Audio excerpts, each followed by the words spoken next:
அசெம்பிளியில் காலையில் சொல்கிற மாதிரியே சொல்ல வச்சுட்டாங்க திடீர்னு நிக்கில் சார். பட் ப்ரெஸ் அனைவருக்கும் வணக்கம். ஃபர்ஸ்ட் தேங்க்ஸ் ஃபார் டுடே எங்கள் ப்ரொடியூசர் சாருக்கு, ரெண்டாவது எங்கள் டைரக்டர் சாருக்கு. ஏன்னா இவங்க இல்லாமல் இந்த படமும் கிடையாது, இந்த வாய்ப்பும் கிடையாது. ஸோ பெரிய பெரிய பெரிய நன்றி அது சொல்லிக்கணும். ஐபிஎல் இது எங்களுக்கு வந்து ரொம்ப ஸ்பெஷலான படம். ஏன்னா எல்லோரும் வந்து எல்லா படத்துக்கும் வந்து ஒரு ஹார்ட் ஒர்க் இருக்கும். இந்த படத்தில் வந்து ஸ்பெஷலாக வந்து எனக்கு வந்து பர்சனலாக பார்த்தீங்கன்னா காமெடி ஃபிலிம்ஸ் நிறையா பண்ணிகிட்டு இருந்தோம். அந்த நேரத்தில் வந்து சார் வந்து ட்ரஸ்ட் பண்ணி ஒரு த்ரில்லர் ஃபிலிம் எங்ககிட்ட கொடுக்கும்போது நீங்கள் ட்ரெய்லரில் பார்த்துருப்பீங்க. ஸோ எங்களுக்குன்னு ஒரு மியூசிக் டிபார்ட்மெண்ட்டுன்னு ஒரு ஸ்கோப் வந்து பெருசாக இருந்துச்சு. ப்ளஸ் சாங்ஸ் சொல்லவே வேண்டாம். எனக்கு வர்ற படம் எல்லாத்துலேயுமே வந்து எனக்கு வந்து பாக்கியம் 5 பாட்டு 6 பாட்டுன்னு வந்துடுது. So all kind of songs we are able to deliver. And இந்த படத்தில் பார்த்தீங்கன்னா ஃபர்ஸ்ட் சாங் யாவளோ இப்போது ரொம்ப வைரலாக ட்ரெண்டிங்காக போயிட்டுருக்கு. எல்லாமே உங்கள் சப்போர்ட், உங்கள் லவ்னால மட்டும்தான். அண்ட் அதுக்கு உயிர் கொடுத்தது ஒரு 3 பேர் நான் வந்து பெருசாக சொல்லுவேன். அது வந்து ஒருத்தர் வந்து இங்கே இருக்காங்க, சின்மயி அக்கா. இன்னொன்று வந்து சிவம் மகாதேவன், தட் இஸ் சங்கர் மகாதேவன் சாரோட பையன். So that is his debut in Tamil. So கூட்டு பாம்பேலேருந்து கண்டுபிடிச்சி அவர் வந்து இங்கே கூப்பிட்டு வந்திருக்கோம், இன்னும் இங்கே பாடுங்க அப்படின்னு. இதில் ஒரு சின்ன ஒரு இன்சிடெண்ட் என்னென்னா, அக்காவை நான் ஃபஸ்ட்டு நான் வந்து ஒரு ரெக்கார்டிங்க்கு கூப்பிட்டும் போது அதுவும் வந்து ஒரு டுவெட் தான், if you remember. And it was with Shankar Mahadevan sir 12 years back. இன்றைக்கி அதே காம்போவில் என்ன அப்பா இல்லாமல் பையன், and we've delivered that song and it's a big hit. And I think we would love to perform that in front of you, a few lines in front of press and family. எல்லாருக்கும் வணக்கம், காலை வணக்கம். பல வருஷங்களுக்கு அப்புறம் அஸ்வினுக்கு பாடுறேன். And அஸ்வினுக்கு பாடுறது எனக்கு எப்போதுமே ரொம்ப ஒரு ஸ்பெஷலான ஒரு எக்ஸ்பீரியன்ஸ். ஃபஸ்ட்டு நான் அவருக்கு ரெக்கார்ட் பண்ணும்போது ரொம்ப சின்ன பாப்பா, ஒரு 17-18 வயசு இருக்கும். And uncle, especially his dad, has been a huge support not only for his career, but he's such a talented and a very straightforward, heart in the right place sort of a musician and a human being, to stand for the right things. And I think இந்த பல வருஷங்களில் எனக்கு வந்து நிறைய பேருக்கு நான் வந்து நன்றி கடன் பட்டிருக்கிறதுல வந்து ஒருத்தர் என்னோட வயசில் சின்னவராக இருந்தாலும் அஸ்வினுக்கு நான் என்றைக்குமே வந்து ஐ பி வெரி கிரேட்ஃபுல். ஏன்னா யாருமே கூட நிற்காத போது கூட நின்று ஒரு கையில் இருக்கிற விரல்களால் எண்ணக்கூடிய சில மனிதர்களில் அவரும் ஒருத்தர். So he is somebody that I will always hold close to my heart and he'll always be special. And அது எல்லாத்தையும் தாண்டி I know what a talented musician he is. வெளிநாட்டில் படிச்சிருக்கிறதுனால மட்டும் இல்லை, பட் அவருக்கான ஒரு எக்ஸ்போஷரும் சரி, அவருக்கு இருக்கிற நாலேஜும் சரி. ஏன்னா வழியாக தான் இசை வந்தால் தான் இசை வரும்னு இல்லாமல் அதை வந்து தகர்த்தெறிஞ்சு ஒரு பயங்கரமான ஒரு டேலண்ட் இருக்கிற ஒரு கம்போசர். அண்ட் என்னோட ஒரு மனமார்ந்த ஒரு விஷ் என்னென்னா, ஒரு ப்ரேயர் என்னென்னா, இவர் இன்னும் நிறைய வந்து இவருக்கு நிறைய ஹிட் அண்ட் பாட்டெல்லாம் வரணும்னு ஆசைப்பட்றேன். அண்ட் ஆக்சுவலி ஐ திங்க் இந்த ஃபஸ்ட்டு பாட்டு வந்து சங்கர் சாரோட பாடுங்கிறது லைக் மறந்து போச்சு. ஆக்சுவலி இப்போ அவர் சொல்லி தான் ஞாபகம் இருந்தது. But it is beautiful that Sivam ஓட இந்த பாடல் பாடினதில் ரொம்ப சந்தோஷம். ஸோ காலங்கள் நரைத்தாலும் நரைப்படியாத நிலை சேருமா, நேசங்கள் குறுகாமல் தினம் மருகாமல் தொடுமா, ஏகாந்தம் நெருங்காமல் உனை துணையாக உனை கூடுவேன், மின்காந்த அலையாக உன்னை பிரியாமல் தொடுவேன், காதல் பேச்சு காணாமல் போகுமோ, நீயே மூச்சு சந்தேகம் தீருமோ, புரியாமல் வைத்தேனோ அன்பே அலையே,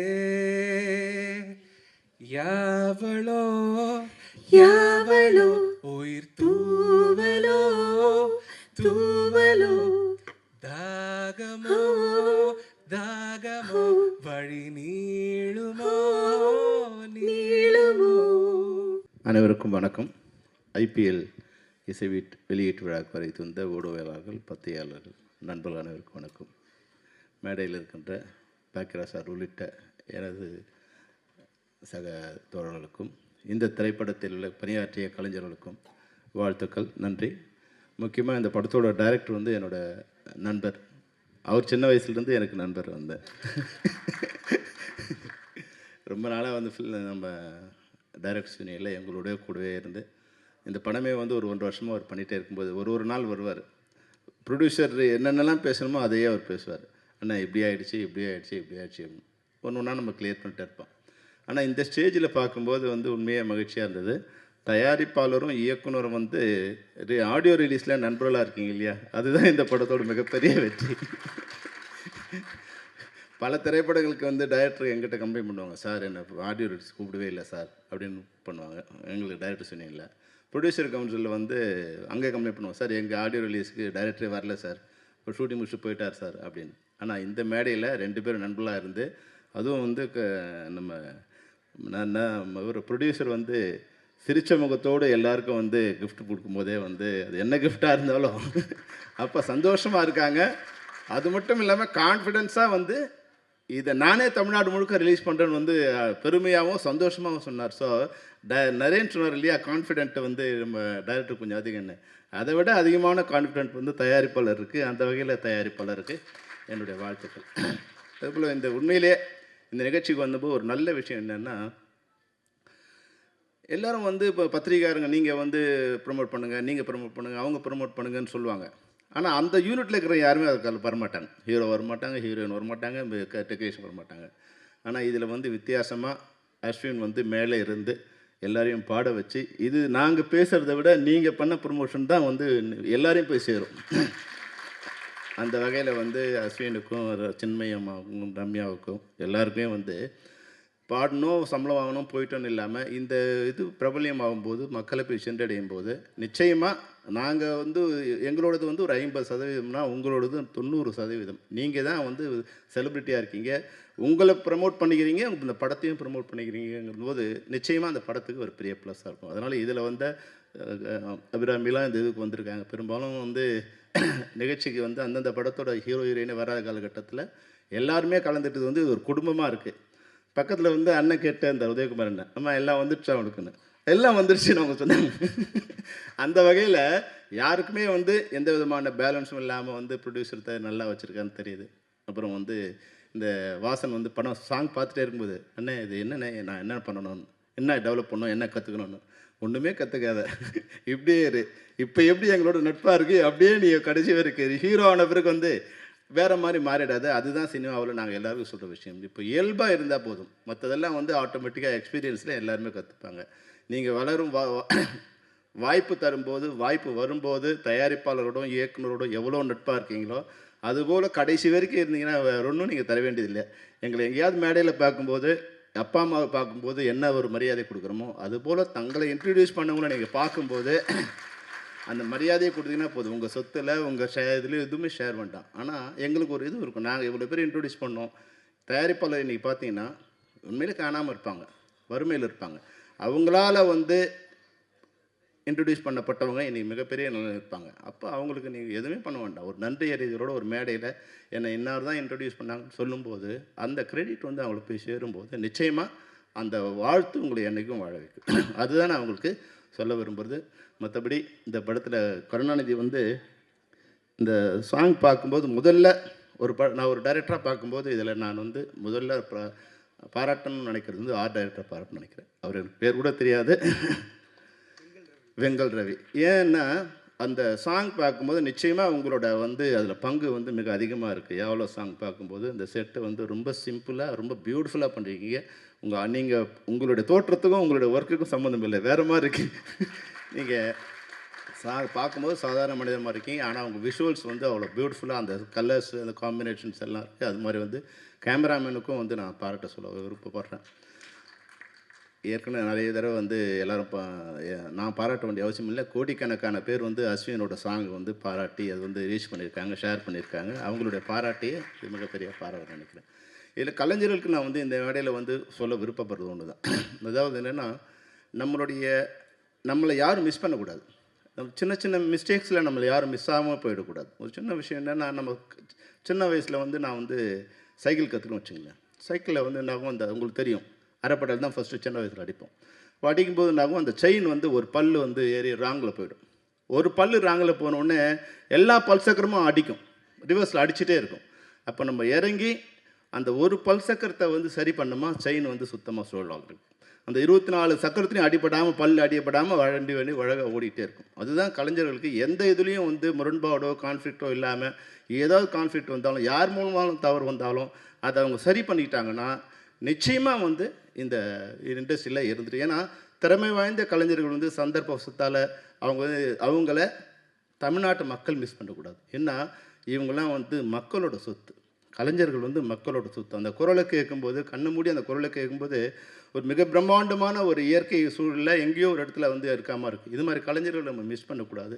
அதுக்கான ஒரு அறிவுரையாவோ இல்லை நண்பர்களுக்கு சொல்கிற தோழமை கருத்தாவது எடுத்துக்கலாம். இந்த திரைப்படம் நிச்சயமாக மிக பிரம்மாண்டமான வெற்றி அடையும். Karunanidhi, all the best, all the best. அது மாதிரி ஹீரோயினுக்கு வந்து பேரே நல்ல பேர் வச்சுருக்காங்க, குஷிதா. நீ நிச்சயமாக எல்லாருக்கும் குஷி கொடுப்பேங்கிற நம்பிக்கை அவங்க பார்க்கும்போது தெரியுது. Wish you all the best, all the best. Thank you. Hi అండి, hello. Firstly I want thank media. నాకు తమిళ్ రాదు, బట్ ఐఎమ్ స్టిల్ లెర్నింగ్. మా ఫిలిం 28th నవంబర్ థియేటర్లో రిలీజ్ అవుతుంది. ప్లీజ్ మీ అందరు ఖచ్చితంగా రండి, ఫిలిం చూడండి. I hope you all like that. Thank you. வணக்கம், நான் உங்கள் வாசன். எல்லாருக்குமே ரொம்ப நன்றி. அண்டு இந்த வாய்ப்பை ஏற்படுத்தி கொடுத்த எங்கள் டைரக்டர் அண்ட் ப்ரொடியூசர் சாருக்கு ரொம்ப நன்றி. அக்கா, கூமாப்பட்டி அண்ணா நல்லா இருக்காரா? ஐயோ இல்லை, சரி விடுங்க. ஆல்ரெடி நர்வஸாக தான் இருக்கேன். இதில் இங்கே ஒரு பல்ப் வாங்கினதில் இன்னும் ரொம்ப நர்வஸ் ஆகிட்டேன். IPL Indian பின்னல்லா. ஸோ இந்த படம் வரக்கூடிய 28ஆம் தேதி ரிலீஸ் ஆக போகுது தியேட்டரில். எல்லோரும் மறக்காமல் உங்கள் குடும்பத்தோட, ஃப்ரெண்ட்ஸ் அண்ட் ஃபேமிலியோடு போய் பாருங்கள். இது என்னோடய முதல் படம். நிறைய தப்புகள் கண்டிப்பாக நான் செஞ்சுருந்துருப்பேன் உள்ள. நீங்கள் பார்த்துட்டு உங்களோட ஹானஸ்டான ரிவ்யூ சொல்லுங்கள். நானுமே என்னென்ன மிஸ்டேக் பண்ணியிருக்கணும் அதெல்லாம் கண்டிப்பாக நான் சேஞ்சஸ் பண்ணிக்கிறேன். ராஜேஷ் மாஸ்டர். ஸோ பாட்டு ரிலீஸ் ஆன உடனே டான்ஸ் எல்லாருமே நல்லாயிருக்குங்கும் போது எனக்கு அவ்வளோ ஷாக். எதனாலன்னு வந்து பார்த்துட்டிங்கன்னா, நான் ரொம்ப கூச்ச சுபாவம் உள்ள பையன். நான் சொன்னால் யாரும் நம்ப மாட்டேங்கிறாங்க. அவருக்கு தெரியும் என்னோடய கூச்சம் எவ்வளோன்னு சொல்லி சிங்கிள் ஷாட் ஆட வச்சாருங்க. அது வந்து படம் ரிலீஸ் ஆகும்போது தெரியும். நீங்கள் பார்த்துருந்துருப்பீங்கன்னு நினைக்கிறேன். நன்றி. ஸோ நான் அவ்வளோ சொன்னேன், அண்ணா ஏன்னா கஷ்டமான ஸ்டெப்பெல்லாம் தரீங்க. நான் எங்கள் ஊர் திருவிழாலெல்லாம் டான்ஸ், நம்மளாம் ஊர் திருவிழா பார்த்துருந்துருப்போம். ஊர் திருவிழாலாம் எல்லாம் ஆடிட்டுருப்பாங்க. நான் ஆடணும்னு ஆசைப்படுவேன். மனசுக்குள்ளேயே ஒருத்தன் ஆடிட்டுருப்பான் ஜாலியாக. ஆனால் நம்ம ஆடணும்னு நினைப்போம், ஆனால் ஆட முடியாது. ஏன்னா அவ்வளோ கூச்சம், ஆடவும் தெரியாது. ஸோ ஆனால் அண்ணனுக்கு தெரியும் எனக்கு ஆடணுங்கிற ஆசை இருக்குது, பட் அந்த ஒரு கூச்சம் அப்புறம் ஆட தெரியாது அப்படிங்கிற அந்த ஒரு விஷயம் மட்டும் தடுக்குதுன்னு சொல்லி, நல்லா பண்ணுறியப்பா அப்படின்னே சொல்லி ஆட வச்சிட்டாரு. ராஜேஷ் மாஸ்டர் ரொம்ப தேங்க்ஸ். அதுக்கப்புறம் எங்களோட கேமராமேன் அண்ணா. ஸோ ஒரு வாட்டியும் ஒரு ஷாட் எடுத்த உடனே டக்குன்னு கிளம்பி போய், அண்ணன் ஒரு ப்ளேபேக் ப்ளீஸ் அப்படின்னு சொல்லி கேட்பேன். ஒரு வாட்டியும் வந்து பார்த்தோன்னா அண்ணன் கோவப்பட்டதே கிடையாது. ஏன்னா அண்ணனோட குட்டி பசங்க 2 பேரும் வந்து பார்த்துட்டிங்கன்னா என்னை ரொம்ப பிடிக்கும். ஸோ ஷூட்டிங் ஸ்பாட்டுக்கே வந்து ஒரு 2 நாள் பக்கம்லாம் வந்து பண்ணி எங்கள் கூட இருந்தாங்க. அண்ணன் ஒரு நாளும் சலிக்காமல் ப்ளேபேக் போட்டுக்கிட்டே இருந்தாங்க. அண்ணன் இன்னும் ஒரு ரீடேக் மட்டும் பண்ணுறேன். அவங்களே ஓகே பண்ணிட்டாங்கப்பா அண்ணன் ப்ளீஸ்ண்ணே அப்படின்னு சொல்லி அண்ணங்கிட்ட ரெக்வஸ்ட் பண்ணி ஆல்ரெடி டேக்கெல்லாம் அண்ணன் எனக்காக கொடுத்தாரு. தேங்க்யூ. அண்ட் வந்து குஷிதா, லாங்குவேஜஸ் வந்து பார்த்துட்டிங்கன்னா ஒரு பெரிய ஒரு பார்டர்லாம் கிடையாது. ஸோ எப்படி சொல்கிறது, எனக்கு தான் லாங்குவேஜ் பிரச்சனை. அவங்க ஈஸியாக வந்து பார்த்திங்கன்னா எல்லாமே பேசி எல்லாமே கன்வர்சேஷன்லாம் ஈஸியாக இருந்துச்சு. ஸோ அவ்வளோ கூட நடித்தாங்க, நிறைய சொல்லி கொடுத்தாங்க. அவங்க ஆல்ரெடி நிறைய சீரியஸ் அப்படி இப்படின்லாம் பண்ணியிருக்காங்க, சூப்பராக நடிப்பாங்க. சில வாட்டி வந்து பார்த்துட்டிங்கன்னா லாங்குவேஜ் தெரியாததுனால ஒரு டேக் 2 டேக் எக்ஸ்ட்ராவாக வாங்கும்போது எனக்கு ஒரே ஹாப்பியாக போயிடும். அப்போ நம்ம இன்னும் லேர்ன் பண்ணிக்கலாம், அந்த நர்வஸ்னஸ் நமக்கு கொஞ்சம் கொஞ்சமாக கம்மியாகிட்டு இருக்கும். அதுக்கப்புறம் வந்து பார்த்தீங்கன்னா நம்மளும் ஈஸியாக பண்ணிட முடிஞ்சுது. குஷிதா ரொம்ப தேங்க்ஸ். அந்த கிஸ்ஸிங் சீன்லாம் வந்து பார்த்திங்கன்னா நான் அவங்ககிட்ட கேட்டேன், நீங்கள் கம்ஃபர்டபுளாக இருக்கீங்களான்னு. கம்ஃபர்டபுள் தான், ஆனால் கிஸ்ஸுக்கெல்லாம் நோ அப்படின்னு தான் சொன்னாங்க. அது கிஸ் எல்லாம் சும்மா சீட் பண்ணி எடுத்துக்கிட்டது தான். அதுக்கப்புறம் எங்கள் டைரக்டர் சார் கருணாநிதி சார், ரொம்ப ரொம்ப ரொம்ப நன்றி என்னை செலக்ட் பண்ணதுக்கு. பாலு சாருக்கு அண்டு எங்களோட கோ டைரக்டர் சார்ஸ் எல்லாருக்குமே வந்து பண்ணால் ரொம்ப ரொம்ப ரொம்ப நன்றி. கோ டைரக்டர் சார்ஸ் தான் சஜஸ்ட் பண்ணாங்க என்ன. கருணாநிதி பேர் இப்போ தான் கடைசியாக வந்து பார்த்தீங்கன்னா ஃபர்ஸ்ட் லுக்கில் பேர் போடுறாரு. ஃபஸ்ட்டு பேர் வந்து பார்த்திங்கன்னா எங்கிட்ட இன்ட்ரோ ஆகும்போது கர்ணன், அப்புறம் வந்து கருணாகரன், அப்புறம் கடைசியாக வந்து பார்த்தீங்கன்னா கருணாநிதி. ஏன்னா கான்ட்ரவர்சிஸ் எதுவும் வந்துடக்கூடாதுன்னு சொல்லி அண்ணன் வந்து கர்ணன்னு சொல்லி ஃபஸ்ட்டு பேர் வச்சுருந்தாங்க. அதுக்கப்புறம் இதுதான் நம்மளோட பேர், நம்ம ஏன் மற்றவங்களுக்காக மாற்றிக்கணும், எது வந்தாலும் பார்த்துக்கலாம் அப்படின்னு சொல்லி அண்ணன் வந்து துணிச்சலாக வந்து பார்த்தீங்கன்னா கருணாநிதின்னு சொல்லி வச்சுருந்தார். எனக்கு அந்த கர்ணன் ஐயாவை ரொம்ப பிடிக்கும். ஸோ அது ஒரு மாதிரி கனெக்டிங்காக இருந்துச்சு ஸ்டார்டிங்கில். அதுக்கப்புறம் அபிராமி மேம், ஐயோ என்ன க்யூட்டுங்க, அவங்க ரொம்ப க்யூட்டுங்க. அண்ட் வந்து போஸ் வெங்கட் சாரை மிஸ் பண்ணிட்டேன். டக்குன்னு இந்த ரீல்ஸுங்கும் போது டக்குன்னு ஞாபகம் வருது. அவர் கொஞ்சம் பின்னாடி உட்காந்ததுனால டக்குன்னு கவனிக்க முடியல. நானும் அபிராமி மேமும் கிஷோர் சாரும் வந்து ஒரு ரீல்ஸ் பண்ணியிருந்தோம். கேஷுவலாக சார் கூட பண்ண முடியல, ஏன்னா அன்றைக்கி சார் கிடையாது. சார் கொஞ்சம் அன்றைக்கி சாருக்கு டேட் கிடையாது. நாங்கள் வந்து அபிராமி மேம் கூடயும் கிஷோர் சார் கூடயும் படத்துக்காக ஒரு ப்ரமோஷன் ரீல் பண்ணியிருந்தோம். அது கொஞ்சம் வைரல் ஆகிடுச்சு. அதுக்கப்புறம் சார் கேஷுவலாக வந்துட்டு, பாசா எப்போ நம்ம ரீல்ஸ் பண்ணுறோம் அப்படின்னு சொல்லி கேட்கும்போது, ஐயோ அது எவ்வளோ பெரிய மனசு வரணும். அது போக அண்ணனோட ஃபேமிலியில் இருக்கக்கூடியவங்களுக்கெல்லாம் என்ன ரொம்ப பிடிக்குமா, அது சொல்கிறக்கே பெரிய மனசு வரணும்ல. ரொம்ப நன்றி சார். அதுக்கப்புறம் எங்களோட செல்லக்குட்டி அபி மேம் வந்து பார்த்துட்டிங்கன்னா அவ்வளோ ஸ்வீட், ஐயோ ரொம்ப க்யூட். அவங்களோட க்யூட்னஸ்க்கே ஒரு பெரிய லவ். அதுக்கப்புறம் எங்களோட பாக்யராஜ் சார், எல்லோரும் சொல்லுவாங்க சின்ன வயசுலேருந்துன்னு சொல்லாதீங்கடா, எங்களுக்கு வயசான மாதிரி இருக்குதுன்னு சொல்லி. பட் இருந்தாலும் என்னை மன்னிச்சிக்கோங்கண்ணே, உங்ககிட்ட நான் நேரில் சொன்னதை இப்போ நான் சொல்லியே ஆகணும். 2011 அப்போ எனக்கு ஒரு 11 வயசு. நான் ஒரு 7th 6th படிச்சுட்ருப்பேன். சார் வந்து மேட்டுப்பாளையத்தில் இருக்கக்கூடிய மெட்ரோ ஸ்கூலுக்கு வந்து சீஃப் கெஸ்ட்டாக வந்திருந்தார். நான் வந்து SRSI ஸ்கூல், எனக்கும் அந்த ஸ்கூலுக்குமே வந்து பண்ணால் ரொம்ப தூரம். ஆனுவல் டேவை அட்டன் பண்ணணும் அப்படின்னு சொல்லி அங்கேருந்து நடந்தே வந்தேன். ஸோ சாரை வந்து பார்த்துட்டிங்கன்னா அங்கே பார்த்தேன், ரொம்ப சந்தோஷமாச்சு. பட் ஃபோட்டோஸ்லாம் அப்போ பெருசாக எடுக்க முடியாது, அண்ட் பக்கத்துலேயே போக முடியாதுல்ல. பட் அங்கே தூரமாக நின்று நான் சந்தோஷப்பட்டுக்கிட்டேன். சார்கிட்ட கேட்டேன், சார் உங்களுக்கு ஞாபகம் இருக்கா அப்படின்னு சொல்லி. மெட்ரோ ஸ்கூல், என்னோடய ரிலேட்டிவ், ஓகேண்ணே. பட் இப்படி நம்மளை பார்த்துருந்துருக்க மாட்டாங்க, பார்த்துருந்தாலும் ஞாபகம் இருக்காது இல்லைங்க. ஒரு நாளைக்கே வந்து பண்ணால் 200 300 500 பேரை பார்ப்பாங்க. அப்படி இருக்கும்போது ஞாபகம் வச்சுக்க முடியாது. சாரோட மூவிஸ்லாம் ரொம்ப பிடிக்கும். Love you so much sir. And எங்கள் ப்ரொடியூசர் டைரக்டர் சார் வந்து அடிக்கடி கேட்பார், என்ன தாண்டா பண்ணி நீ ப்ரொடியூசர் சாரை மைக்கி வச்சுருக்கேன்னு. ஐயோ சத்தியமாக எதுவுமே இல்லை. நான் டைரக்டர் சார்கிட்ட பேசின அளவுக்கு கூட வந்து பண்ணணும், ப்ரொடியூசர் சார்கிட்ட பேசினது கிடையாது. பட் அவ்வளோ அன்பு, ஏன் இவ்வளோ அன்பு. ஆனால் அந்த அன்புக்கு ரொம்ப நன்றி. அந்த அன்புக்கு எப்போவுமே நான் உண்மைக்குரியவனாக இருப்பேன். டீசர்லேருந்தே நான் ப்ரொமோஷன் ஆரம்பிச்சிட்டேன். காரணம் வந்து பார்த்துட்டிங்கன்னா இந்த படம் கண்டிப்பாக வெற்றி பெறணும், நம்மளை நம்பி வந்து நம்மளை நம்பின்னு சொல்லக்கூடாது, டேரக்டர் சாரை நம்பி தான். ஸோ வந்து சார் வந்து பார்த்தீங்கன்னா ஓகே பண்ணியிருக்காரு. பட் ஈவன் தான் நம்மளையும் நம்பி வந்து பார்த்துட்டிங்கன்னா இவ்வளோ பெரிய ரிஸ்க் எடுத்திருக்காங்க. ஸோ அது ரிஸ்க்குன்னே சொல்ல விடக்கூடாது அப்படிங்கிற அளவுக்கு ப்ரொமோட் பண்ணிகிட்ருக்கோம். மீடியா நண்பர்களான நீங்களும் இங்கே இருக்கக்கூடிய எல்லாருமே உங்களோட சப்போர்ட்டை கொடுங்க. ஸோ எல்லாருக்கும் ரொம்ப நன்றி. கிஷோர் சார் என்னங்க நடிப்பு, அடா. ஆக்சுவலிங்க நான் வந்து நிறைய லேர்ன் பண்ணுவேன், ஏன்னா இது தானேங்க நம்ம ஃபஸ்ட்டு மூவி. நிறைய நர்வஸ்னஸ் இருந்தாலும் நிறைய லேர்ன் பண்ணுவேன்னா, அந்த மாதிரி வந்து பண்ண நிறைய ஃபஸ்ட்டு சார் கூட வந்து பார்த்தீங்கன்னா நடிக்கிறோம். ஸோ ரோல் ஆகிடுச்சு, ஆக்ஷன் சொல்லிட்டாங்க. திடீர்னு சார் வந்து கேஷுவலாக பேச ஆரம்பிச்சிட்டாரு. நான் இருந்துட்டு என்னடா திடீர்னு கேஷுவலாக பேச ஆரம்பிச்சிட்டாரு, ஒரு வேளை எதாவது பண்ணிட்டாங்களா, நம்ம தான் கவனிக்கலையா அப்படின்னு. அதுக்கப்புறம் சார் அப்படின்னேன், பார்த்தா அதுதான் டைலாக். எவ்வளோ இயல்பாக பேசினார் அதெல்லாம் பயங்கர இன்ஸ்பிரேஷனாக இருந்துச்சு. அதுக்கப்புறம் நன்றி சார். எல்லாருக்கும் காலையா மத்தியானம் ஆயிடுச்சா வணக்கம். பத்திரிகை நண்பர்களுக்கு ரொம்ப ஸ்பெஷல் வணக்கம். எல்லோரும் வந்து படத்தை சப்போர்ட் பண்ணதுக்கு ரொம்ப நன்றி. இங்கே இருக்கிறவங்க ஆல்மோஸ்ட் எல்லாருமே எங்கள் படத்துடைய டீம் தான். பட் வாழ்த்து வந்த 2 பேருக்கு நான் ஸ்பெஷல் நன்றி சொல்லிக்கிறேன். பாக்யராஜ் சார் உங்கள் பெரிய ஃபேன் சார், ஆர்வி சார் உங்களோடையும் பெரிய ஃபேன், ரொம்ப நன்றி. இந்த மாதிரி ஒரு சின்ன படம், ஒரு ஃபஸ்ட் டைம் டைரக்டரோட படம், ஃபஸ்ட் டைம் ப்ரொடியூசரோட படம் வந்து நல்லா ஆசீர்வதிச்சதுக்கு ரொம்ப நன்றி. பட் இது எங்கள் டீமை பற்றி எல்லாருமே பேர் எடுத்து ஒவ்வொருத்தராக பேசியாச்சு. எல்லாருமே ரொம்ப ஹார்ட் ஒர்க் பண்ணி நல்லா உழைச்சிருக்கோம்.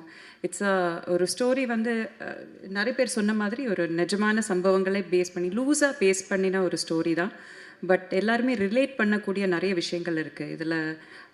ஒரு குடும்பத்தோடைய கதை இருக்குது, ஒரு நல்ல ஒரு அழகான ஒரு லவ் ஸ்டோரி இருக்குது, தேவையான அளவுக்கு சஸ்பென்ஸ் இருக்குது, ஃபைட் இருக்குது.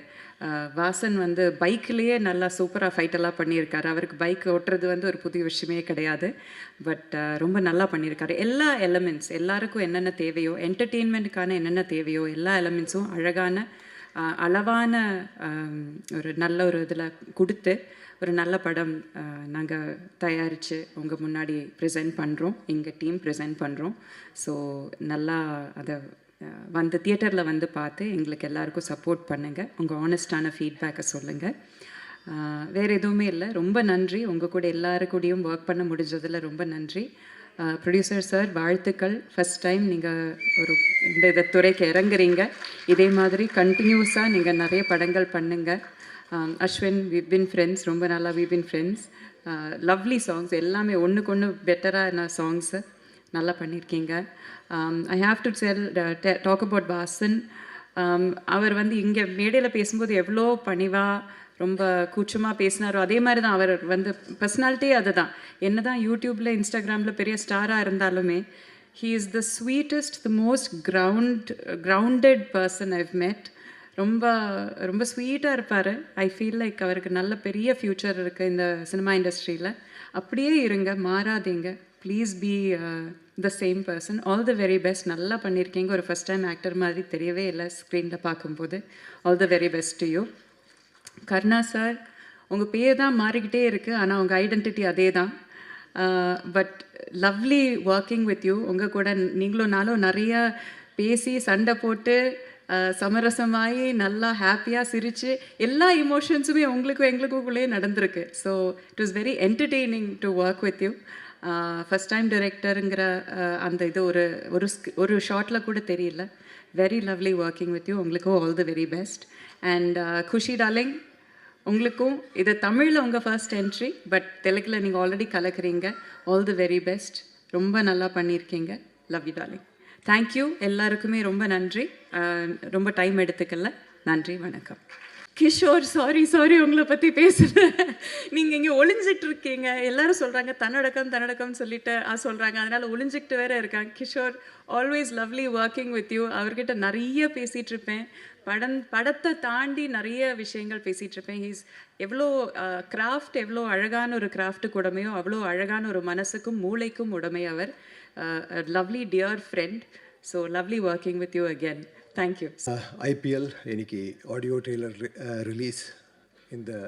இந்த திருவிழாக்குள்ளே கலந்துக்க வாய்ப்பு கிடைச்சதுக்கு ஒரு மகிழ்ச்சி.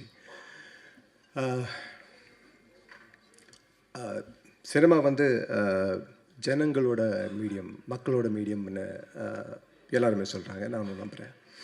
அதுக்கு ஒரு பெரிய எக்ஸாம்பிள் பாக்யராஜ் சார் இங்கே இருக்கார்.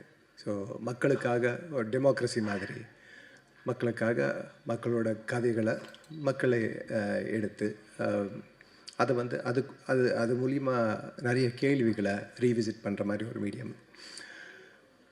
இப்போது இந்த காலகட்டத்தில் நிறைய விஷயங்கள் மாறிட்டுருக்கு. சினிமா வந்து கிட்டத்தட்ட சிஸ்டமோட அடிமையாக மாறிட்டு இருக்கிற காலகட்டத்தில் தமிழ் சினிமாவில் தொடர்ந்து இந்த மாதிரி படங்கள் மக்களோட வாய்ஸாக நிற்கிற, மக்கள் சார்பாக கேள்வி கேட்குற படங்கள் வந்துட்டுருக்கிறது ரொம்பவே சந்தோஷம். அந்த மாதிரி ஒரு படமாக ஐபிஎல் இருக்க போகிறதுங்கிறது எனக்கு அந்த படத்தில் ஒரு நடிக்க வாய்ப்பு கிடைச்சிருக்கிறது ஒரு பெருமை. Thanks to the whole team and thanks director and ப்ரொடியூசருக்கு நான் நன்றி சொல்லணும். அது இல்லாமல் வந்து அவங்க தைரியத்துக்கு ஜனங்க வந்து சப்போர்ட் கொடுப்பாங்கங்கிற ஒரு பெரிய நம்பிக்கையில் உங்கள் எல்லாருக்கும் நன்றி சொல்லிக்கிட்டு தேங்க்யூ. ஒரு பெரிய நன்றி சொல்லணும், அதை மறந்துட்டேன். பிகாஸ் அதான் மேம் சொல்லிட்டு இருந்தாங்க, நாங்கள் நிறைய பேசிகிட்டு இருந்தோம். இந்த ஒரு பெரிய லேர்னிங் எக்ஸ்பீரியன்ஸ் எனக்கு அவங்க கூட நடித்தது, அவங்க கூட பேசுனது. Thank you for your honest opinions and honest words. நிறைய விஷயங்கள் கற்றுக்கிட்டேன் நான். So thanks a lot. எல்லாருக்கும் நன்றி. தேங்க்யூ. இல்லை, நேரம் கருதி சுருக்கமாக 2 வார்த்தைன்னு யாருக்காவது நீ சொல்லுவேன்னு பார்த்தேன், ஒருத்தருக்குமே சொல்ல. ஆமாம், மனசு விட்டு பேசுகிறேன்னா லைட் ஆஃப் பண்ண ஆரம்பிப்பாங்கம்மா. அந்த நேரத்தில் என்ன வந்து கூப்பிடல, அது ஒரு சிம்டம் கொடுப்பாங்க அவங்க. டைம் ஆகி போச்சுங்கும்போது மெல்ல ஒவ்வொரு லைட்டாக ஆஃப் பண்ணுவாங்க. ஸோ சிறப்பான இந்த ஐபிஎல் திரைப்படத்தினுடைய இசை மற்றும் ட்ரெய்லர் வெளியீட்டு விழாக்கு வந்திருக்கிற அனைத்து பத்திரிகை மற்றும் ஊடக நண்பர்கள், முன்னால் உட்காந்துருக்காங்க, வாழ்த்து வந்திருக்கவங்க எல்லாத்துக்கும், இங்கே இருக்கிறவங்க எல்லாத்துக்கும் என்னுடைய பணிவான வணக்கம் தெரிவிச்சுக்கிறேன். வேகமாக பேச வேண்டியது, சீக்கிரமாக பேச வேண்டியது. நான் சொன்ன மாதிரி நிக்கில், நீ என்னை மாட்டி விட்ட. கோயம்புத்தூரில் நான் ஒரு ஏரியாவில், பாரதிபுரம்னு ஒரு ஏரியா, பேடமேட்டு பக்கத்தில், அங்கே குடியிருந்தேன். அங்கேருந்து சித்தாபுரம்னு புதுசாக ஒரு ஏரியாவுக்கு வீடு மாறி போனோம். அப்போ அங்கே போகும்போது அங்கே வழியில் இந்த கேரம் கிளப்பு இருந்தது அந்த ஏரியாவில். எனக்கு கேரம்னா ரொம்ப இன்ட்ரெஸ்ட்டு. அப்போது அந்த கிளப்பில் போய் மெல்ல கேரம் விளையாடுறதுக்கு, புது ஆளுன்னு எல்லோரும் எப்படி பார்ப்பாங்க இல்லையா, யாரோ ஒரு புது பையன் வந்திருக்கான்னு. அப்போ நான் நல்லா ஆடுவேன். அதனால் ஒவ்வொரு நாளும் ஒவ்வொருத்தர் உட்காருவாங்க, ஜெயிச்சுக்கிட்டே இருப்பேன். உடனே அவங்க எல்லாருமே, சே இந்த நேரத்தில் நம்ம ஆள் இல்லாமல் போயிட்டாரே, நம்ம ஆள் இருந்தால் நல்லா இருந்திருக்குமே. ஏன்னா அவங்களுக்கு அந்த ஏரியாவுக்குள்ளே புதுசாக ஒருத்தர் வந்து டெய்லி ஜெயிச்சுட்டு இருந்தால் அந்த ஏரியா ஒரு பாசம் இருக்கும் இல்லையா. அப்புறம் ஒவ்வொரு நாள் சொல்லும்போதும், இன்றைக்கின்னு பார்த்து நம்ம ஆள் இல்லாமல் போயிட்டாரே அப்படின்னு சொல்லு. எனக்கு அந்த ஆள் யாரியா அவர் கூட ஆடணுன்னா பாக்கி எல்லாத்தோடையும் ஆடியாச்சு. இப்போ அந்த ஆள் மட்டும் பேலன்ஸு. அப்புறம் ஒரு நாளே ஃபிக்ஸ் பண்ணிட்டாங்க. என்ன சார், ஞாயிற்றுக்கிழமை கண்டிப்பாக நீங்கள் வந்துடுங்க, எங்கள் ஆள் ஒருத்தருக்கு, அவர் கூட நீங்கள் ஆடுங்க சார், கண்டிப்பாக உங்களால் முடியவே முடியாது அவர் கூட. சரின்னு அந்த டேட் ஃபிக்ஸ் பண்ணிட்டோம். அப்புறம் வந்தோடனே அப்புறம் அவரை பார்த்து தான் இன்ட்ரடியூஸ் பண்ணி விட்டாங்க. நானும் இன்ட்ரடியூஸ் பண்ணிட்டு சிங்கிள்ஸ் ஆட ஆரம்பித்தோம். நான் ஆட ஆரம்பிக்கும்போது முதல்ல அவர் எப்படி ஆடுவார் தெரிஞ்சுக்கிறதுக்காக ட்ரையலில் வந்து ரொம்ப ஸ்லோவாக அப்படி லேசாக அப்படி டச் பண்ணிக்கிட்டு அப்போ அவருடைய ஆட்டத்தை அப்சர்வ் பண்ணிட்டு இருந்தேன். ஸ்ட்ரெயிட் காயினெல்லாம் நல்லா போட்டார், கட் பண்ணி ஸ்ட்ரெயிட் காயின் போடுறது அதெல்லாம் நல்லா போட்டார். வேறு டபுள் ஐடியாக்கெல்லாம் போகல. அப்புறம் ஒரு ட்ரையல் முடிஞ்சது. அதுக்கப்புறம் ரெண்டாவது ட்ரையல் அவங்க உடனே அவர் ஆட அவங்களுக்கு எல்லாத்துக்கும் அங்கே இருக்கிற எல்லோரும், ஏன்னா நான் ஒருத்தன் சிங்கிள் சோலோ, ஏன் ஏரியா இல்லையா அவங்க ஏரியா, எல்லோரும் சபாஸ் அப்படின்னு சொல்லி கை தட்டிகிட்டு இருக்காங்க, உற்சாகப்படுத்திகிட்டு இருக்காங்க. அப்புறம் டாஸ் போட்டு பொண்ணை ஆட ஆரம்பித்தோம். இப்போ நான் எடுத்தோன்னே அவரை சிங்கிள் காய் போடுற ஆள் டபுள் ஐடியாக்கெல்லாம் போகலை அப்படின்னு ஒன்றுமே எடுத்தோன்னே ஸ்ட்ரெயிட் காயின் போடாமல் நான் வந்து டபுள் பாயிண்ட் கெயின் பண்ணி அடித்தேன். அது விழுந்தோடனே அவருக்கு லேசாக அப்படியே இப்படி என்னை பார்க்க ஆரம்பித்தார். அதுக்கப்புறம் நான் ஆடினது பூராமல் டிஃபென்ஸ் போட்டு நான் ஆட ஆரம்பித்தேன். அப்புறம் போர்டு எடுத்துக்கிட்டே இருந்தோம். இப்போ இந்த கூட்டத்தில் என்னென்னா, அவர் மிஸ் பண்ணும்போது எல்லாருக்குமே ஒரு மாதிரி ஃபீலிங் ஆகி, ஏதோ அவங்க எல்லாருமே இதான மாதிரி ஒரு மாதிரி ஃபங்க் ஆகி, ரெடி பார்த்து அப்படி இப்படிங்கிற மாதிரி சொல்லிவிட்டு அவர் ஒன்று பண்ண பிரமாதமான கைதட்டல், எனக்கு கைதட்டல் இல்லை. அப்புறம் இப்படி போயிட்டே இருந்தது. அப்படியே பாயிண்ட் எடுத்துகிட்டே இருந்தோம். அப்புறம் நான் கொஞ்சம் யோசித்தேன், இத்தனை பேர் அவர் ஹீரோவாக நினச்சி இன்றைக்கி கண்டிப்பாக அவர் ஜெயிக்கணுன்ட்டு இவ்வளோ பேர் உட்காண்ட்ருக்கிற நேரத்தில் இப்போ நான் எங்கேயோ இருந்து வந்தவன் இன்றைக்கி ஒரு நாள் நான் ஜெயிச்சேன்னா இருப்போது, ஒரு நாள் தோற்றாதனால என்ன ப்ரெஸ்டீஜாக இருப்போது அப்படின்னு சொல்லிட்டு அப்படியே ஸ்லோ டவுன் பண்ணிட்டேன். அப்படியே ஆடி அப்படியே 2 பேரும் ஈக்குவல் வர்ற மாதிரி பண்ணி கடைசியில் அவர் ஜெயித்தார். உடனே அவங்க எல்லோரும் பயங்கர கிளாப்ஸ் அடித்து விசில் அவங்க எல்லாம் கை தட்டி இது பண்ணாங்க. அப்புறம் காஃபி சாப்பிட்லான்ட்டு போனோம். அப்புறம் உட்காந்தோம். ஒன்று நான் சும்மா சாதாரண சொன்னேன், நல்லா ஆடினீங்க சார், இல்லை ரொம்ப தேங்க்ஸ், நீங்கள் வேணும்னு எனக்கு விட்டு கொடுத்தீங்க எனக்கு தெரியும். இல்லை அப்படி இல்லை எனக்கு தெரியும், நீங்கள் ஃபஸ்ட்டு ஸ்டார்டிங் இப்படி ஆடினீங்க, அப்புறம் அப்படி என்ன பண்ணீங்கன்னு தெரியும். இல்லை அப்படி இல்லைண்ணா, இல்லை எனக்கு புரிஞ்சிருச்சு அப்படி இப்படின்னா. இல்லை சார், எல்லோரும் உங்கள் மேலே அவ்வளோ நம்பிக்கை வச்சுட்டு இருந்தாங்க, அதனால் நான் வந்து அப்படின்னா. அதுக்கப்புறம் ரொம்ப தேங்க்ஸுன்னு அதுலேருந்து அவர் எனக்கு ஃப்ரெண்டாகி, எனக்கு பெஸ்ட்டு ஃப்ரெண்டாகி, உயிர் நண்பன் அப்படின்னு ஆகிட்டார். அதுக்கப்புறம் நான் சினிமாவுக்கு புறப்பட்டு வந்தேன். அவர் வந்து வெறும் 1000 ரூபா சம்பளத்துக்கு மில்லு வேலைக்கு போயிட்டு இருந்தாப்புல. நீ வாடா, இங்கே என்ன பண்ணுற நீ அங்கே வா, இது என்ன ஒரு 10 வருஷம் வேலை பார்த்து ரிட்டையர் ஆனால் கூட ஒரு லட்ச ரூபா கிடைக்க போகுது, அவ்வளோதானே. அதெல்லாம் தாண்டி நம்ம வந்து நான் நல்லா வர நீ வந்துடலாம் வா அப்படின்னு சொல்லி அப்புறம் இங்கே கூப்பிட்டு வந்து எங்கூட என்னுடைய வேலைகள், என்னுடைய பிஸ்னஸ்ஸு, அது இது எல்லாமே பார்த்துட்டு என் ஆஃபீஸ்லேயே இருந்தாப்புல. அதுக்கப்புறம் ஒரு 3 படமும் ப்ரொடியூஸ் பண்ணுறதுக்கு அவர் தீனான்னு ஒரு படம் ப்ரொடியூஸ் பண்ணார். அதுக்கப்புறம் ரெட்டை ஜடை வயசுன்னு பண்ணார். ஆயுத பூஜைன்னு 3 படமும் ப்ரொடியூஸ் பண்ணார். அவர் உங்களுக்கு எல்லாம் தெரிஞ்ச ஆள் தான். இன்று போய் நாளைவா படத்தில் ஏ காவுமே ஏ கிஷான் ரகு தாத்தா அப்படின்னு ஹிந்தி பண்ணிட்டு போட்டு பால் படுத்துவார் இல்லையா, அந்த பழனிசாமி அப்படிங்கிறவர் தான் என்னுடைய பெஸ்ட்டு ஃப்ரெண்டு. எதுக்கு சொல்கிறேன்னா, நட்பு அப்படிங்கிறது வந்து அதை விட அதை சம்பாதிச்சா நீ வேறு எதை சம்பாதிச்சாலும் அது ஈக்குவல் ஆகாது அப்படின்னு சொல்லுவாங்க. அந்தளவுக்கு நட்புங்கிறது வந்து இங்கே வந்து நான் அவரை கூப்பிட்டு வந்து அவரை ப்ரொடியூசர் ஆக்கினேன். இங்கே இந்த ப்ரொடியூசர் தன்னுடைய நண்பனை கூப்பிட்டு வந்து டைரக்டர் ஆக்கியிருக்காரு. ஸோ அதை கேள்விப்பட்டோடனே அவர் எந்த அளவுக்கு அவங்க ஃப்ரெண்ட்ஷிப் இருந்திருந்தார். அவர் வந்து அவரே ஃபஸ்ட்டு ப்ரொடியூசர். இதில் விஷப்பரிச்சையெல்லாம் பண்ண வேண்டாம், காசை வச்சு அதெல்லாம் பண்ண வேண்டாம்னு சொல்லிட்டு எவ்வளோ நம்பிக்கையோடு அவர் வந்து அவரை வந்து வச்சு படம் பண்ண சொல்லியிருப்பார். அப்படிங்கும்போது அந்த ஃப்ரெண்ட்ஷிப்பு அப்படிங்கிறது வந்து எனக்கு அவ்வளோ நெகிழ்ச்சியாக இருந்தது. அதனால தான் அதை சொல்லிக்கிட்டு இருந்தேன்.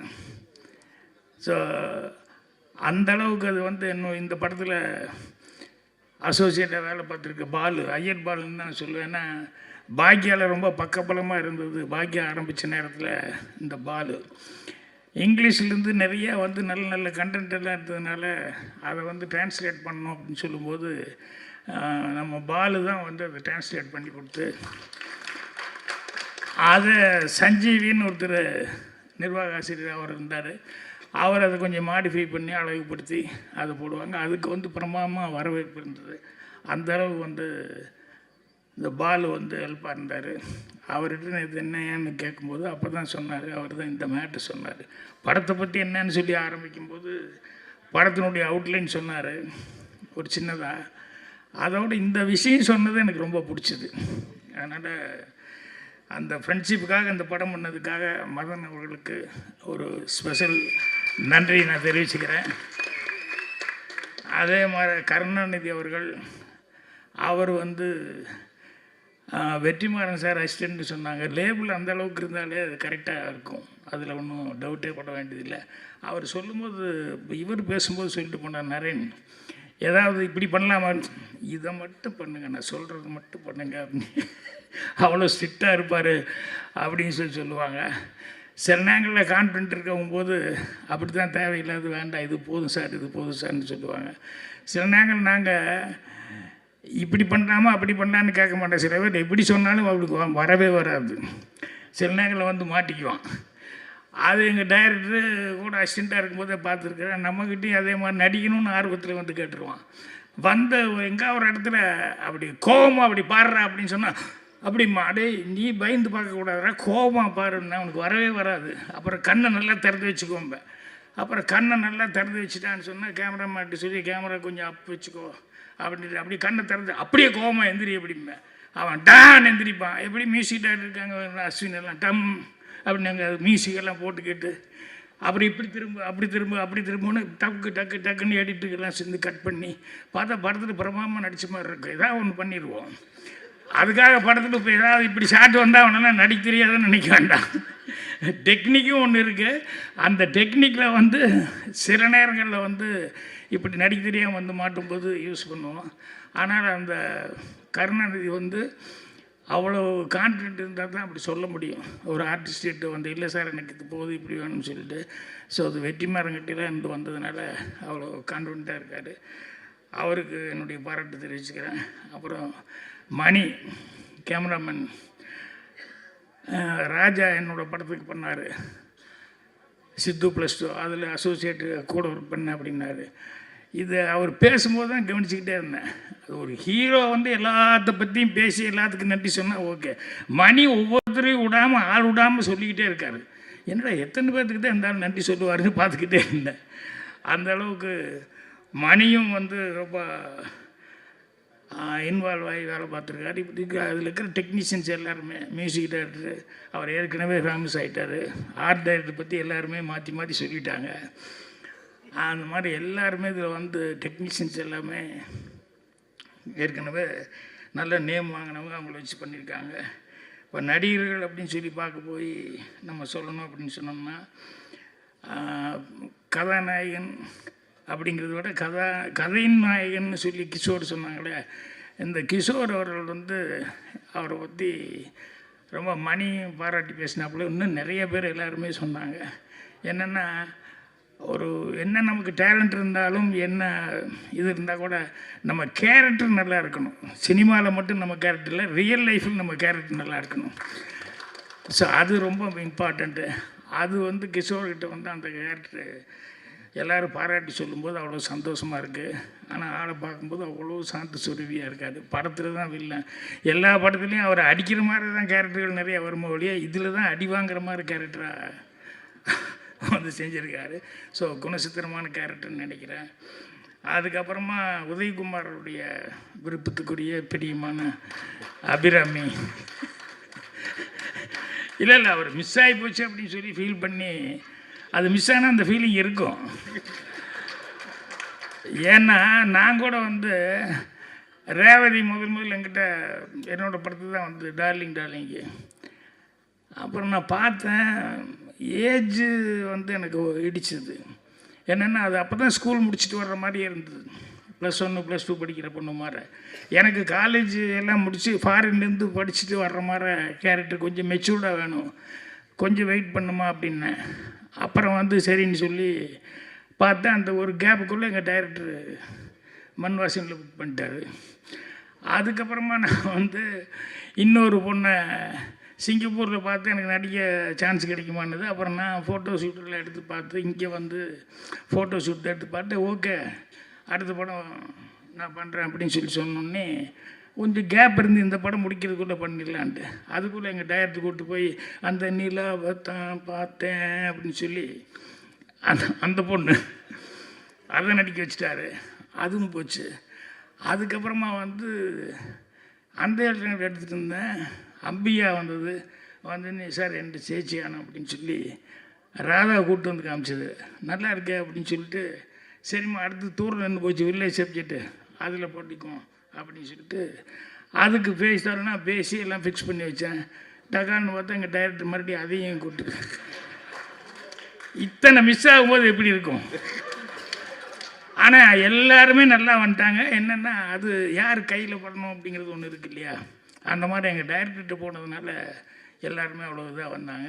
அந்த மாதிரி அபிராமி மிஸ் பண்ணிட்டோன்னு அவர் ரொம்ப ஃபீல் பண்ணி இப்போ சொல்லிட்டு இருந்தார். அபிராமி வந்து கதாநாயகியாக நடித்த எமோஷன் கேரக்டர்களை விட இந்த அதுக்கப்புறம் கதைக்கு நாயகன் அப்படின்னு சொல்கிற மாதிரி கதைக்கு நாயகியாக நடிக்கிறாங்களே, அது ஒரு 2-3 படம் பார்த்தேன்.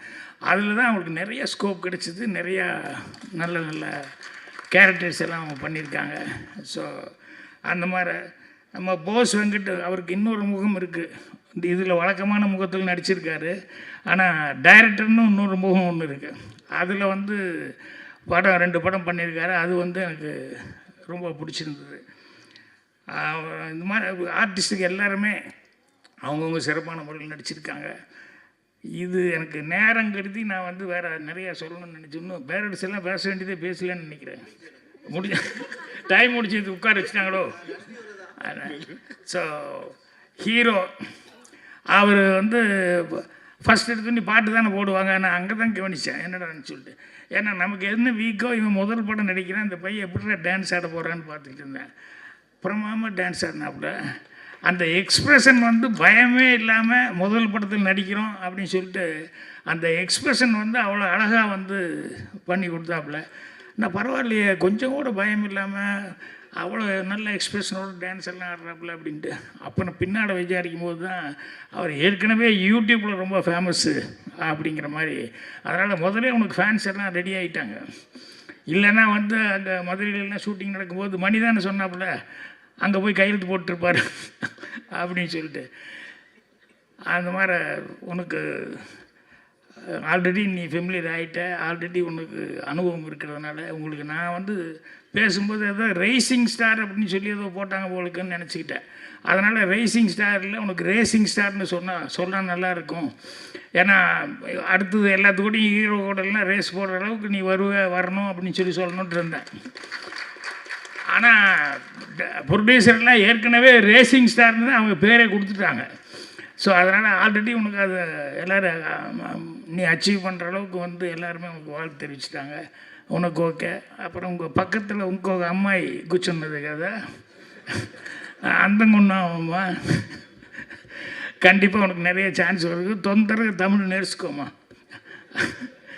ஏன்னா இப்படி வந்து நின்று நாங்கள் ராது அப்படின்னு சொல்லிட்டு இருந்தா எதுவுமே ராதுன்னு நினச்சிடுவாங்க. அதனால் நீ கூடி சீக்கிரம் உனக்கு அது சான்ஸ் கிடைக்கும்போது தமிழ் கொஞ்சம் நல்லா இப்படியே ஒரு படம் 2 படம் அப்படி நடிச்சுக்கிட்டு இருந்தாலும் ஆட்டோமேட்டிக்காக வந்துடும். அதனால் இது என்னென்ன இந்த தெலுங்குலேருந்து வந்து தமிழ் கற்றுக்கிறத விட இந்த மலையாளத்துலேருந்து வந்து கற்றுக்கிறவங்க ஈஸியாக உடனே பேசிடுவாங்க. ஏன்னா ஆல்மோஸ்ட் 2 ஒரே மாதிரி தான் இருக்கும். அதனால் கேரளாலேருந்து வர்றவங்க டக்குன்னு பேசிடுவாங்க. ஸோ நீ கொஞ்சம் டைம் ஆனால் கூட பரவாயில்ல கற்றுக்கோ. அதுக்கப்புறம் மீண்டும் இந்த படத்தினுடைய இது பார்த்தேன் நான். ட்ரெய்லரு கதையை வந்து பாலு சொன்ன மாதிரி கேட்கும்போது அந்த கதை இன்ஸ்பிரேஷன் ஆனது வந்து ஒரு ரியலாக நடந்த ஒரு இன்சிடெண்ட்டை பேஸ் பண்ணி நடந்திருக்கு அப்படிங்கிற மாதிரி சொன்னாங்க. எப்பவுமே ரியலாக நடந்ததை பேஸ் பண்ணி ஏதாவது அந்த மாதிரி கதைகள் பண்ணும்போது அது ஜனங்க ஈஸியாக ஐடென்டிஃபை பண்ணிக்காங்க, அது ஈஸியாக அப்ரிசியேஷனும் கிடைக்கும். அதனால் இந்த கதை எனக்கே அது சொன்னதுலேருந்தே படம் பார்க்கணும் அப்படிங்கிற மாதிரி இருந்தது. ட்ரெய்லரும் அதே மாதிரி வந்து ஒரு அந்த ஆக்ஷன் இதெல்லாம் பார்க்கும்போது அந்த எமோஷன்ஸ் எல்லாம் படம் பார்க்கணுங்கிற ஒரு ஃபீலிங் கொடுத்துருக்கு. ஸோ படம் கண்டிப்பாக நல்லபடியாக சக்ஸஸ் ஆகும். அதனால் வெற்றியோடால் மீட் பண்ணுவோம். நண்பா, நீ வீட்டில் சொல்லி கூப்பிட்டு வந்து நான் மாட்டி விட்ட பாரு. 12:30 மணிக்கு கண்டிப்பாக வீட்டுக்கு வந்துடுவேன்னு சொல்லிட்டு வந்தேன். இங்கே வந்துன்னு என்ன வீட்டில் சொல்லிட்டுங்க லேட் ஆகுன்னு சொல்லி மெல்ல பேசிக்கலாம்னாரு. ஸோ எல்லாத்துக்கும் என்னுடைய மனமார்ந்த நன்றி, வாழ்த்துக்கள். ஐபிஎல் இந்த படம் வந்து எங்களுக்கு பர்சனலாக பார்த்தீங்கன்னா ஒரு மியூசிக் டைரக்டர்கிட்ட இந்த படம் வரும்போது இவங்க நடிச்சிருக்காங்க, அபிராமி மேம் நடிச்சிருக்காங்க, கிஷோர் சார் நடிச்சிருக்காங்க, வாசன் நடிச்சிருக்காங்க அப்படின்ற மாதிரி எனக்கு இது தோணலை. இந்த படமாக பார்க்கும்போது எல்லாரும் அவங்களோட கேரக்டர்ஸாக அந்தந்த பேர் குணா, அன்பு அப்படின்ற அந்தந்த கேரக்டர்ஸ் தான் வந்து எங்களுக்கு வந்து ஸ்க்ரீனில் தெரிஞ்சுது. ஸோ ஸ்கோர் பண்ணும்போது அவ்வளோ அழகாக இருந்துச்சு. இந்த படம் ஸ்கோர் பண்ணும்போது இதில் பர்டிகுலராக நான் மென்ஷன் பண்ணணுன்னா வாசன் வச்சு ஒரு 15 minutes சேஸ் சீக்வன்ஸ் ஒன்று இருக்கும் டுவர்ட்ஸ் தி எண்ட். அது கண்டிப்பாக ஒரு தேட்டர் மூமெண்ட்டில் ஒரு பிளாஸ்ட்டாக இருக்கும். ஸோ அதை நீங்கள் கண்டிப்பாக போய் தேட்டரில் போய் பாருங்கள். இந்த நேரத்தில் I want to thank my producer sir Madan Krishnan sir. I want to thank my director Karunanidhi sir, all the actors actresses and the legends on stage. பர்சனலாக எனக்கு ஒரு பெரிய தேங்க்யூ. இன்றைக்கி இந்த மேடை whatever is possible is because of my mom and my dad. எங்கள் அம்மா அப்பா இல்லைன்னா நான் இங்கே கிடையாது.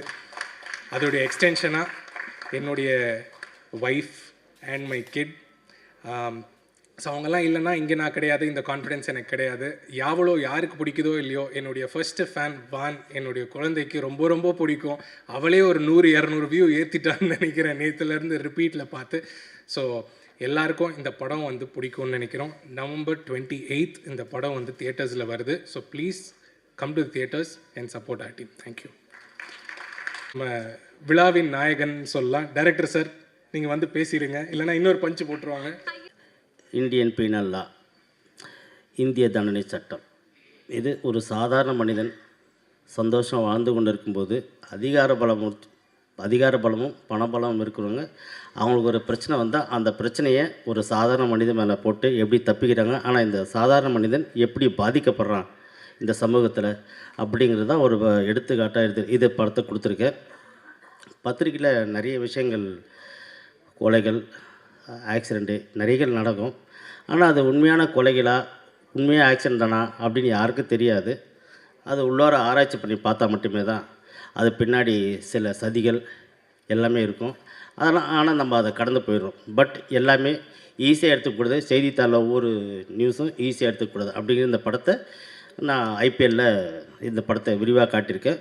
அதனால் இந்த படத்தை எல்லோரும் தேட்டருக்கு போய் பாருங்கள்.